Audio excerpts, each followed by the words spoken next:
The Devil's Violinist, Part 2. Chapter 10. Lorne returns. Lucien dreamed of fire. Not blazing. Not violent. Controlled. A slow, deliberate burn, licking at sheet music that screamed as it curled into ash. He stood in a vast, dark theater with no seats, just rows of black figures staring from the walls. Silent. Motionless. Waiting. The violin was in his hands. And when he played, the flames bent toward him in reverence. He awoke with a gasp, soaked in sweat. It was past midnight. The city outside was dead quiet, save for a faint scraping noise just beyond his apartment door. Lucien sat up slowly, breath tight in his chest. He listened, held his breath. Nothing. Then, a knock. 3 soft, deliberate raps. Almost gentle. He crept toward the door. No one ever came to this building uninvited, especially not this late. The hallway beyond was always silent, always cold, always safe. Until now. He opened the door. And there he was. Lorne. The man from the night of his last performance.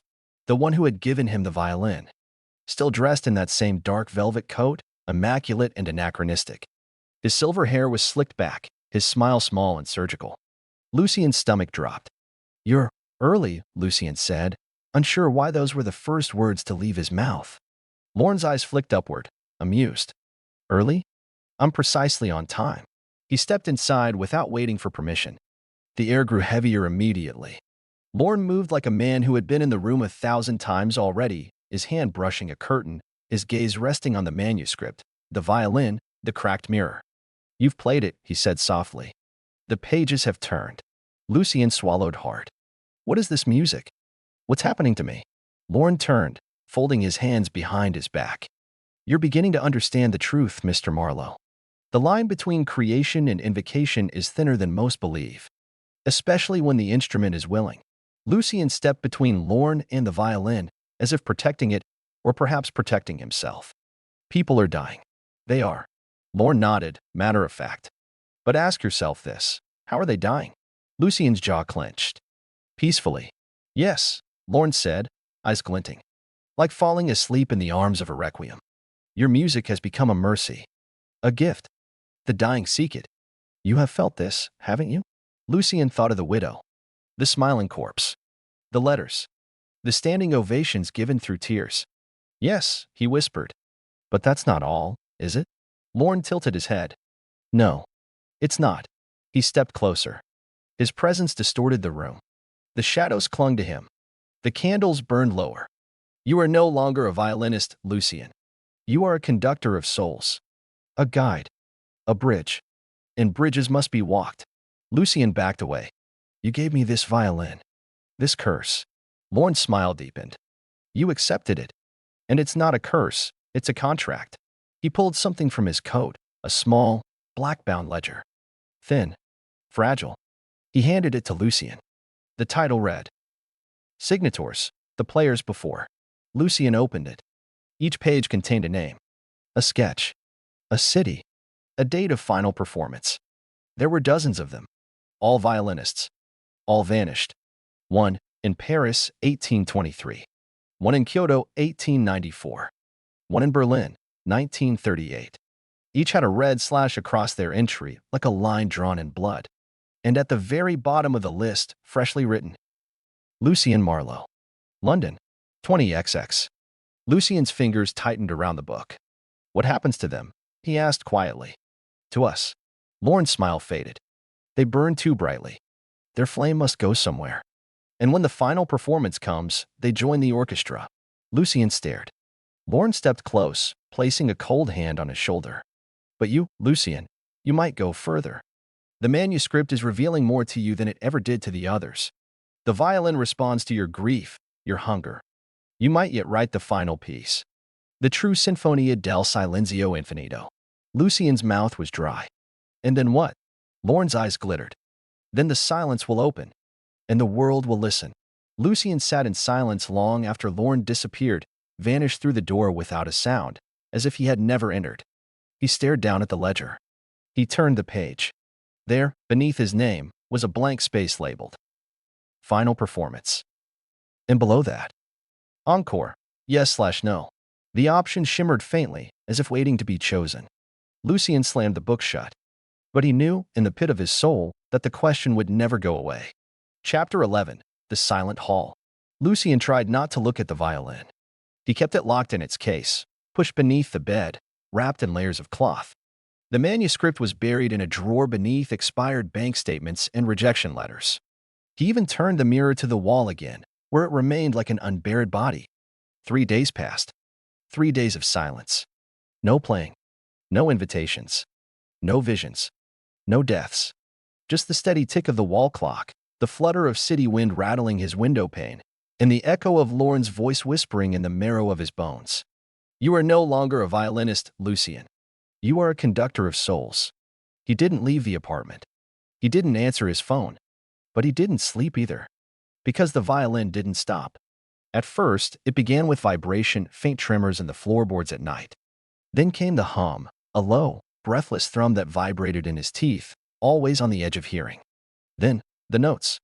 Short bursts of melody. Single phrases. At 3 a.m., in the dead silence of the room, the violin would play a bar of music, by itself. Bowless. Playerless. The sound curling into the darkness like incense. Lucien had stuffed cotton in his ears. He moved it into the bathroom. Then the hallway. The music followed. It wanted to be played. And on the 4th night, it demanded it. He awoke to the sound of the E string screaming.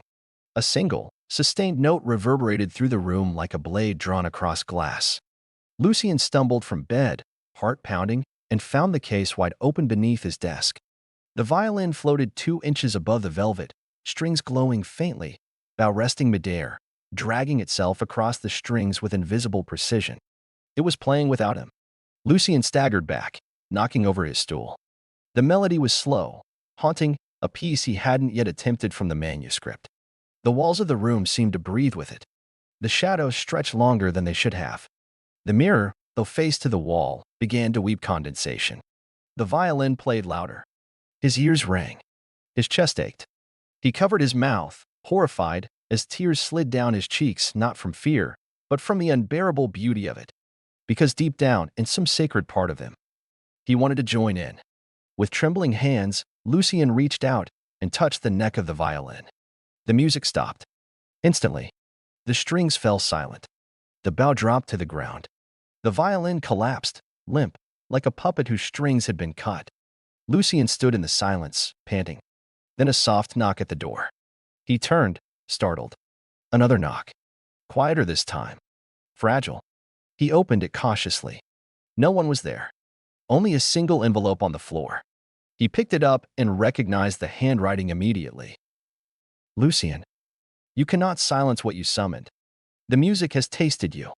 It knows you. Each moment you refuse to play, someone else will pay the price. We are already listening. L. Lucien's hands shook as he crumpled the note. He turned back toward the violin. It was no longer on the floor. It sat upright on its stand again, perfectly still. And resting atop the music stand was the next page of the manuscript, turned and waiting.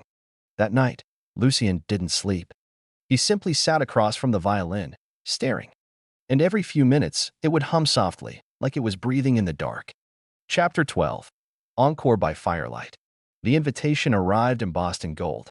Delivered not by post, but by hand, wrapped in deep violet parchment and sealed with a wax crest bearing the now familiar spiralized sigil. Lucien didn't need to open it. He already knew who it was from. But he did anyway. You are requested to perform at the Ashwood Gala. 1 night only.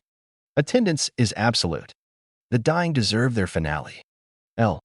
The Ashwood Gala was the most exclusive event of the season, a celebration of ancient money and modern decay, held in the ancestral estate of Lord and Lady Ainsley, 2 patrons of the arts who had once owned a private ballet company and allegedly a personal clairvoyant. Rumors swirled around them like dust, secret rituals, locked wings of the estate, and a garden filled only with white roses and headstones. Lucien had played for galleries, for private rooms, for patrons and strangers and ghosts. But this felt different. This felt orchestrated. Still, he went. He didn't know why, only that not going felt worse than surrender. The violin had grown heavier in his presence. The manuscript now sat on his desk, pages flipping on their own in the night. The music called him not like a voice, but like gravity. Resistance had become an ache. Surrender, a kind of relief. Ashwood stood beyond the city's edge, nestled between weeping willows and ancient iron gates. The air smelled of charred wood and roses long dead. Guests arrived in silence, stepping from sleek black cars in hushed procession. No music played from the grand house. Only wind. And waiting. Lucien entered with the violin in hand, his shoes echoing across the marble floor. A steward in white gloves led him through a candlelit corridor toward the drawing room, enormous, circular, filled with oil portraits that stared down in judgment. The stage was small. A single wooden chair, placed before a massive fireplace where logs crackled beneath flames that refused to smoke. A woman waited near the chair. She was in her 90s at least, but regal, dressed in a gown of deep green velvet and adorned with a brooch shaped like a weeping swan. Her eyes were clouded, but sharp. "You're the violinist," she said. "I've waited years to hear the sound of death." Lucien opened his mouth to reply, but found no words. She waved him forward. The guests gathered 50, maybe more. Most elderly. All watching. All silent. He took his seat. Lucien touched but a string, and the music surged forth, not the familiar pieces from the manuscript, but something new. Something born inside him. The melody started low, like a lullaby hummed by a mother who has lost her child. It climbed slowly, deliberately, through sorrow and surrender. The violin wept. It screamed. It begged. The fire flared behind him, throwing shadows that danced against the walls in strange, impossible shapes. The guests did not speak. Many closed their eyes. One man collapsed gently against his wife's shoulder, exhaling like a final breath had been given permission to leave. A woman let her glass fall from her hand, spilling wine like blood across her lap. Lucien played on. He played through it. Through the deaths. Through the silence. Through the understanding that these people had not come to be entertained, but released. Each note was a scalpel. Each silence, a grave. And when he reached the final passage, the one that had never existed before, the fire behind him turned white-hot. Then silence. Utter, holy silence. No applause. Only stillness. Lucien looked up. The guests remained seated, but not all were breathing. The woman in green velvet, Lady Ainsley, smiled faintly. She nodded once. "Beautiful," she whispered. "Take me now." And she slumped back in her chair. Gone. Lucien stumbled from the drawing room like a man fleeing the ruins of a cathedral. No one stopped him. No one thanked him. They simply watched. Some with grief. Some with envy. Outside, the wind had stopped. The moon hung still in the sky like an eye. Lucien reached his car and placed the violin in the passenger seat. The case pulsed faintly. A new symbol was etched into the surface, 3 interlocked circles, each containing a different phase of the moon. And beneath it, burned into the corner of the case. Encore granted. He didn't remember driving home.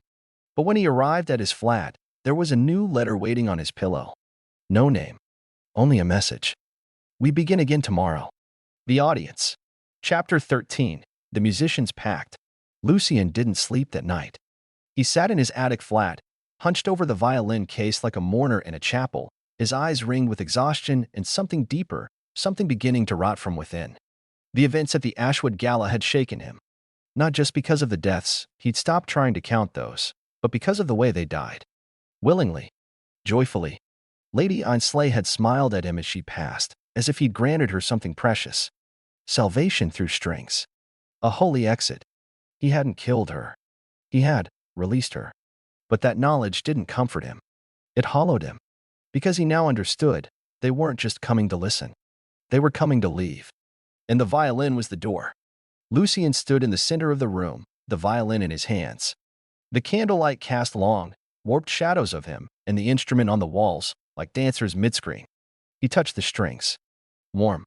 He gripped it tighter. "Enough," he whispered. The air pulsed in response. He crossed the room and opened the window. Cold night wind rushed in. Far below, the alley stretched like a dark throat. He looked down at the violin. For a moment, it was just wood and string again. An object. A tool. And then it breathed, just once. A slow, rising hum thrummed through the body, into his hands, up his spine. The strings shimmered, glowing faintly red beneath the candlelight. Lucien's eyes narrowed. No more. He drew his arm back and threw it. The violin sailed through the air, elegant even in its descent. It struck the concrete below with a violent crack. Lucien leaned out the window, panting, waiting. Silence. He stepped back, chest heaving, heart in his throat. It was done. It was over. A knock at the door. Soft. Familiar. Lucien froze. Another knock. He walked to the door slowly, breath caught in his lungs. He opened it. The hallway was empty. But resting on the floor, cradled in a fresh black case, was the violin. Unbroken. Untouched. Sitting as if it had never been thrown. Lucien's knees buckled. He fell back against the door frame, shaking. The case opened on its own. Inside, nestled in red velvet, lay a folded piece of parchment and something new, a single, white string coiled like a serpent beside the bow. The note. To break what lives, you must break the pact. The instrument cannot die until the musician is willing to pay the full price. We made you. You play, or you burn. L.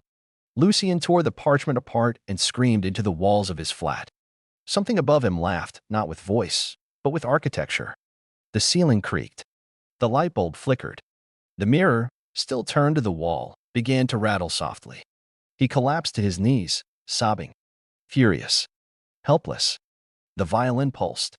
He stood, walked to the stove, lit a match.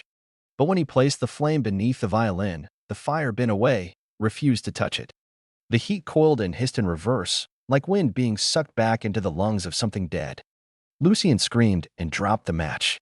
The flame went out. He fell to the floor, clutching the violin like a drowning man clutching the weight that drags him down. And then, quietly, the white string lifted itself from the case and wrapped gently around his wrist, tight, but not yet painful, like a collar waiting for the final pull. Lucien awoke on the floor, the white string gone. In its place was a faint mark around his wrist, an indentation that looked disturbingly like notation. A measure of music burned into his flesh. He checked the mirror. His reflection blinked slower than him. Behind it, something moved in the dark. He turned away. On his desk lay the ledger, the black book of violinists lost to the pact. His name was no longer at the bottom. There was a new one beneath it. Elias Morvan. Prague. 20XX. Final performance. Pending. Lucien's heart stilled. Another musician. Another one chosen. Which meant he wasn't the last. Chapter 14. The Dying Choir. It began with a name. Elias Morvan. The newest entry in the ledger. Another violinist, marked. Another soul drawn into the same spiral that now wrapped itself around Lucien's life like a noose. Lucien didn't know whether to feel hope or dread. He wasn't alone. But neither, it seemed, was Elias. Lucien pored through newspaper archives and forgotten music journals, scouring for anything about Elias Morvan. The name turned up almost nothing, just a handful of cryptic mentions in the programs of obscure European recitals. Prague. Vienna. Bucharest. Always the same pattern, a single haunting performance, glowing praise, a small audience, and someone dying quietly in their seat. Morvan had vanished 2 years ago. Until last week. Lucien found a single line in the Czech Society for Historical Music's bulletin. Former violinist Elias Morvan to appear in recorded panel on lost compositions and performative grief. Attendance by invitation only. It was dated 4 days ago. Lucien sent 20 emails. No replies. Finally, he received a single address in return. No name, no message hidden inside a corrupted email signature. Kostnis Useptajisic, the ossuary of whispers. Prague. A chapel. A crypt. And, apparently, a hiding place for the past. The chapel stood at the edge of the city, half swallowed by moss and silence. Carved bone lined the entryway. A chandelier made of femurs hung from the ceiling, swaying slightly despite the still air. The place was empty. Lucien stepped cautiously between rows of skeletal decor and pews darkened by time. At the altar, a tall, thin man sat in a wheelchair, bathed in the glow of stained glass. His face was half-burned. One eye milky. His hands trembled on a cane carved with musical notes. His violin case rested beside him, sealed shut with thick black twine. Lucien stopped several feet away. Elias Morvan? The man looked up. His voice rasped like pages turning in fire. He's dead. Lucien blinked. Then who? I am what's left. Silence fell between them. Lucien finally stepped closer. You played it. The violin. Vanetti's manuscript. The pact. Morvan's lips curled into something not quite a smile. The devil doesn't need to trick you. He just needs you to listen. Lucien knelt beside him. How did you survive? I didn't. Not really. He tapped the side of his burned face. Refused an encore. The price is pain. But I kept the silence. He looked past Lucien toward the door. They'll be coming for you soon. Lucien's voice dropped. Who? Morven's gaze sharpened. The choir. Lucien followed Morven down a spiral staircase behind the altar, a forgotten crypt, reeking of incense and mold. The walls were lined not with tombs, but with scores, hundreds of manuscripts pinned like insects, each bearing impossible melodies. In the center was a circle of chairs. 13. 11 were occupied by silent figures, gaunt, gray-eyed, motionless. Violinists. Lucien gasped. They were chosen, Morven said. Some refused to play. Others played until they were hollow. Lucien stepped forward. One of the figures turned its head toward him, though its eyes remained closed. Its mouth opened just slightly, and from it came a single, clear note. F sharp. The others echoed it, one by one. A harmony of suffering. A death chord. Lucien staggered back. The dying choir, Morven said, barely above a whisper. Those who linger in limbo. Neither dead nor living. Sustained by the unfinished music. Waiting for someone to complete the final piece. Lucien's voice broke. Can it be stopped? Morven looked at him for a long time. Then, no. Lucien clenched his fists. Then why am I still playing? Morven leaned in, eyes blazing. Because part of you wants to. And that is the final key. One of the violinists in the choir began to hum soft, trembling. The tune was familiar. Too familiar. It was the exact lullaby his mother used to hum to him when he was a child before she died. He turned back, frozen. The violinist smiled faintly. And Lucien realized. They don't just play death. They sing memory.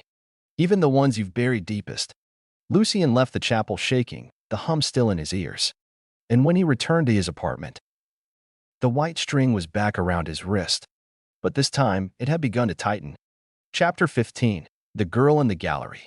The gallery stood on a quiet street tucked behind St. Astor's Cathedral, its windows stained with time and ivy.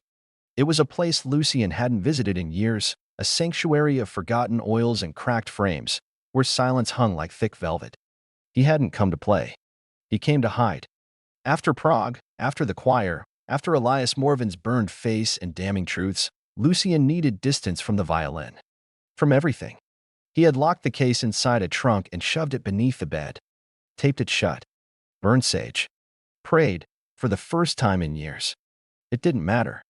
The violin still hummed faintly in the back of his mind, like a siren calling from beneath black waves. He wandered the gallery in a haze, his coat wet from the rain, his fingers twitching involuntarily in remembered rhythms. The portraits around him watched with lifeless eyes. Frozen faces. People painted in final moments, men screaming. Women dancing. Children staring at something just off canvas. He stopped before one painting he didn't recognize, a girl in a red dress, blindfolded, standing on a stage surrounded by shadows with no faces. Her hands were extended, fingers reaching for a violin floating just out of reach. Below the frame was a small placard. The listener, artist unknown. As Lucien stared, a voice behind him whispered. You hear it too, don't you? He turned sharply.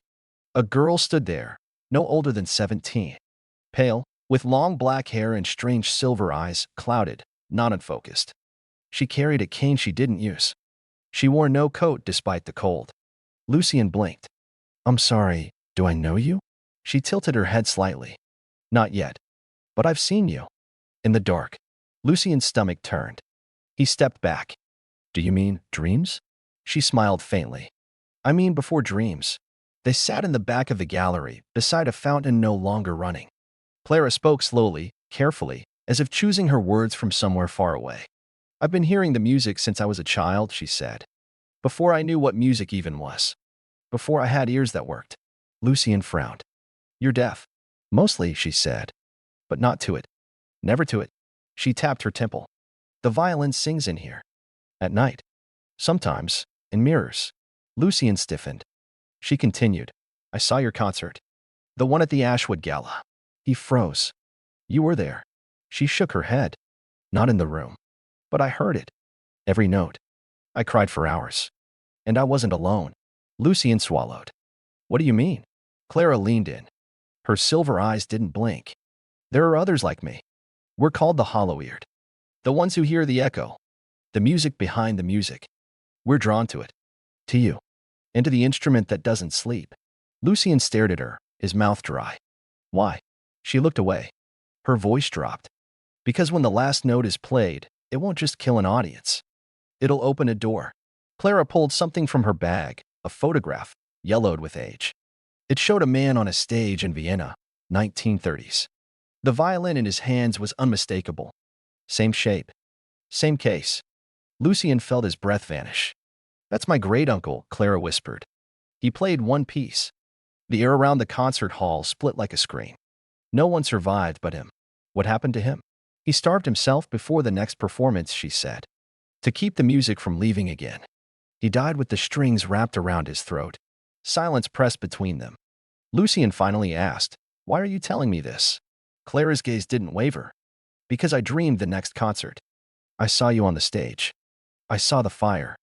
And I saw the door open. And something came through. Lucien stood, heart pounding. No. No. I can't. Clara rose with him, placing her hand on his chest. You still have time, she whispered. But the next page is already written. She reached into her coat and handed him a folded scrap of parchment. Lucien opened it. It was a page from Vanetti's manuscript. Only this one wasn't written in ink. It was written in blood. Lucien looked up. But Clara was already gone. That night, when he returned home, the violin case was no longer under the bed. It was waiting for him on the stool. Open. And inside it, one string had turned white again. Like it was waiting for the next to follow. Chapter 16. Dirge for the Forgotten. Lucien dreamed of his funeral. Not death. After. The dream began in silence, a heavy, suffocating quiet. He stood at the edge of a darkened concert hall, watching as rows of velvet seats filled with people he could not name. They filed in silently, dressed in black, their skin pale as marble. Their eyes missing. Just hollow sockets. Staring. And yet, they found their seats unerringly. The stage glowed in cold blue light. Empty. Bare. Except for the violin. His violin. Suspended midair by invisible strings, as if cradled by the hands of something unseen. Lucien tried to step forward, but his body wouldn't move. He was a spectator in his own dream. Then, with no cue, the music began. The violin played itself. Each note spilled into the room like smoke, soft, trembling, unbearably beautiful. It sounded like longing, like the grief of someone watching their reflection fade, like memories collapsing under the weight of time. The melody seemed to call not just to the ears, but to names long buried. The dead in the seats began to hum. Mouths moved in perfect unison, though no sound emerged. Lucien recognized faces now. The old man from the gallery. Lady Ainsley. The blind girl in the third row. His mother. Elias Morvan. Himself. There he was, seated among the forgotten, thin, waxy, still. Eyes closed. Hands folded in his lap. Waiting. And in the seat beside him sat Clara. But she was no longer 17. She was ancient, as if the dream had pulled her across lifetimes. Her eyes wept tears of black ink. She turned her head and looked directly at him, the version of him watching from the aisle. Her lips parted, and she whispered, "Encore is forever." The music surged.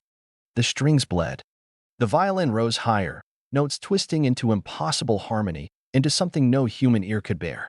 The hall itself warped, ceiling spiraling outward like a mouth opening to the sky. The dead began to rise from their seats, slowly, reverently, as if pulled by puppet strings. And the doors at the back of the hall swung open. Beyond them was only shadow, a swirling corridor of smoke and screams and sobbing violins. Lucien screamed, but his voice made no sound. The dead turned toward him, and the violin, still playing, began to burn. Lucien shot up in bed, gasping. His throat burned. His ears rang. His hands were blistered, tiny red welts in the shape of strings pressed against his fingers. Across the room, the violin case sat open again. And hovering above it, barely visible, was a single measure of notation, glowing in midair, like a hallucination. Musical score Andante Morendo. To be played at the end of all things. He backed away. The manuscript on his desk flipped open violently. The next page was already filled in with his handwriting. Lucien hadn't touched it. But the notes were there. The ink still wet. The title of the piece? Dirge for the Forgotten. Solo for One Soul and Many Graves. He slammed the manuscript shut and heard, faintly, from the corner of the room, applause. Not loud. Just a slow, steady clap. Clap. Clap. Clap. He turned, but no one was there. Only the mirror. Still turned to the wall. Still watching. The story may end here. But the darkness never sleeps. Like this video to keep the shadows stirring. Share your whispers in the comments. Your voice shapes the next nightmare. And subscribe to our YouTube channel, The Gothic Hour Stories and Mysteries. Where every tale lingers and every soul leaves a mark, the Gothic Hour awaits.